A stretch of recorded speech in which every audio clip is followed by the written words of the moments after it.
stop just at the first noble truth.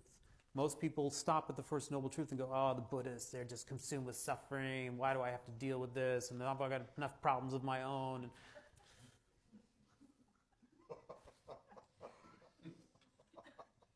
you go from the first noble truth to what's called the second noble truth, which actually is really valuable. It's when the psychology part really kicks in. Anybody can see the first noble truth. Just look at your life. Watch Fox News for 10 minutes. Any idiot can see the first noble truth. A yogi has courage to look deeply into the first noble truth to understand its causes. That's the difference. If you stay with it, maybe you have something to learn. The second noble truth is profound. As my work as a psychotherapist, this is the most precious teaching, is to sit an individual down and to have them understand that the nightmare of their life is self-created. That is extremely profound, because there's a little child in us that's kind of going, oh, mommy did it, Obama did it, it's somebody else's problem, it's somebody else's fault. And that is the most disenfranchising, disempowering thing that we could ever do to ourselves, is to think that our suffering is somebody else's creation. If you leave it into somebody else's hands, guess what? Yeah. You're sitting around waiting for them to act, for them to change it.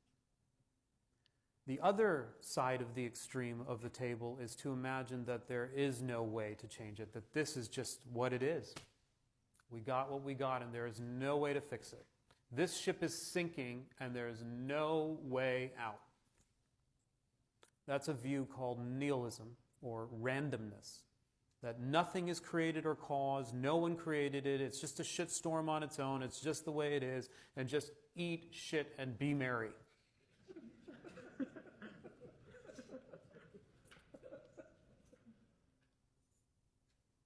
And that's a huge problem too.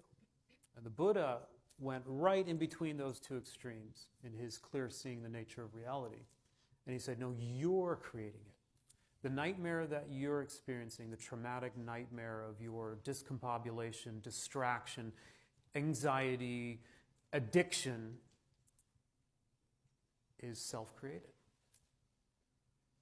It has causes. And he drew a circle in the sand and he linked 12 links of dependent origination to show how one thing leads to the next, which leads to the next, which leads to the next, which leads to the next, which leads to the next, which produces suffering. 12 links are too much to understand. Let's do 3. From an erroneous viewpoint of the nature of yourself and reality comes disturbing emotions or afflictive emotions. Those afflictive emotions drive reactive actions. Those reactive actions seed themselves in your consciousness and further color your perception.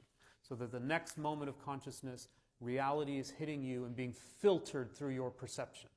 But your perception, which you believe to be the real reality, is just your perception of reality. We forget that. Your perception of reality is colored and contaminated. Based on your perception, you further react and you have difficult, disturbing emotions, and then again you act irrationally, survival-based instinct reaction mode.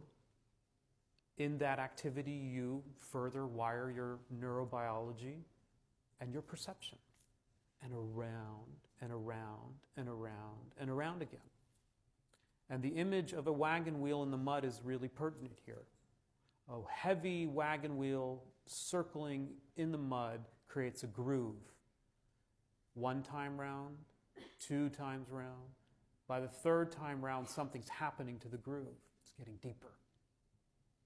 The deeper we act, think, and say according to our stress and trauma, the more wired it becomes, the more automatic it becomes. The more automatic, the less control we have. The less control we have, the more we freak out. And that's our current state of affairs. And that's why we think there's no way out. This is just the way it is. It's always been like this. It's just the way it is. It's just the way it is. It's just the way it is.